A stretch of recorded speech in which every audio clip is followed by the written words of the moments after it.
Hello, my name is Valerie Craig. I currently serve as the president for the Association of Office Professionals at the University of Southern Mississippi. I'm located in Hattiesburg, Mississippi.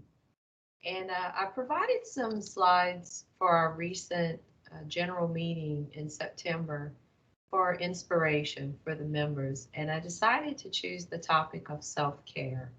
Um, I think we're all doing a lot right now, and I think that we need to stop a moment sometimes and remember to fill our own vessels. So I'd like to just share some slides with you.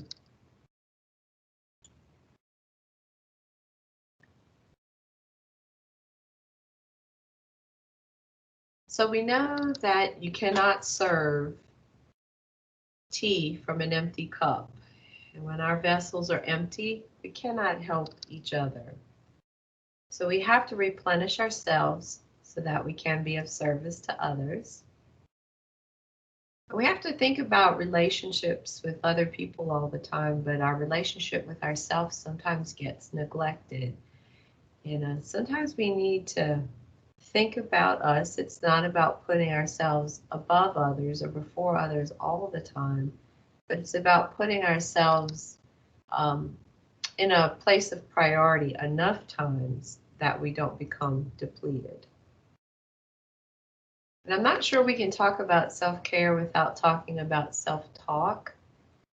What you say to yourself will matter at the end of the day. Think about how you speak to yourself. Would you speak to other people that way? Would you tell anyone else that uh, some of the things that you say inside of your own head? So be careful about what you say to yourself and be kind to yourself. Choosing one thought over another. Choosing to be encouraging to yourself rather than distressing. I jokingly asked someone once, how long do you beat yourself up um, before you've punished yourself enough? And I realized we do this to ourselves. So we can choose thoughts of empowerment, not punishment.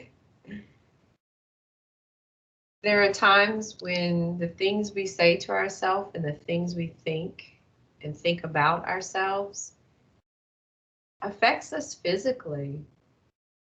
The connection between mind and body is absolutely there. You must consider your physical self when you're thinking thoughts. Have you ever lost a person or a pet that was very important to you? The grief can be physically draining and debilitating. And so you do that same thing to yourself. You grieve when you say sad things to yourself and when you're not encouraging to yourself.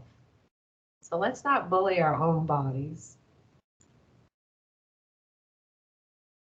Remember that there's a season to things. Some days we can be on point, everything working, flowing, we're in the zone. Then other days, you can't even eat lunch without dropping it on yourself. And so don't expect yourself to be perfect every day. And so sometimes getting it done is as perfect as it needs to be. Um, Getting everyone together where they need to be, taking care of others. It's a tough job and we're in a tough time. So don't expect to be able to bloom like the biggest flower every day. That's a lot to expect of yourself. I used to think that if I did even like small things like, oh, just soak in the tub for a few minutes, that, oh, that's being selfish. I need to get out. There's so many other things that need to be done. It's more important than me. It's really not indulgent. We wear ourselves out and we empty our vessel and we can't help ourselves or anyone else. And so it really is about surviving. It's not about being indulgent. And if you find something that you love, like last night, for instance, as I worked on a homework assignment, I'm taking a class, I listened to some music that really restored my soul. help build me back up. So do some things now and again. Remember to enjoy your life. Life is not happening to you, it is happening for you. This life is for you, so take it. Take some little parts of it and enjoy it.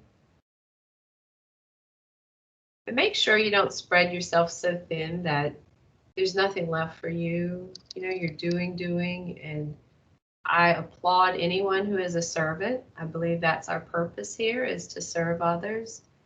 But when you say yes to other people to do things that maybe you really don't want to do, don't like to do, don't really have time to do, so you're not doing other things well, you're really saying no to yourself, and you need to honor yourself. There are people who will take advantage because they know we say yes and they know we love to serve and we love to help. Um, they will disrespect our boundaries, and they may even disrespect us. And so we may have to put those people outside of our boundaries. We may have to not be as available to them as they want us to be. And we may need to see less of them and spend less time with them. If you find people that are taking all your good away from you and you're left with nothing or bad at the end, you may need to decide who's really important to you and who's really good and uplifting in your life. If you don't have a good relationship with yourself and you don't have that self-worth and that self-respect, then how can you like or love or appreciate anyone?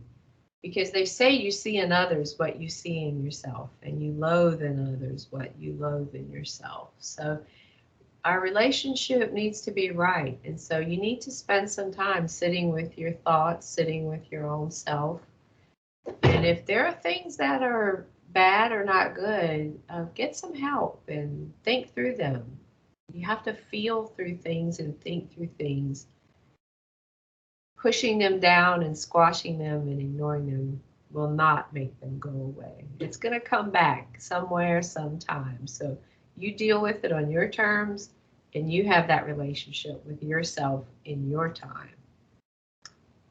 And the only way we can spread kindness is to be filled with kindness. So if you're not kind to yourself, you can't be kind to anyone else because you don't have it to give away. So I hope some of these thoughts resonate with you. I hope you enjoyed it.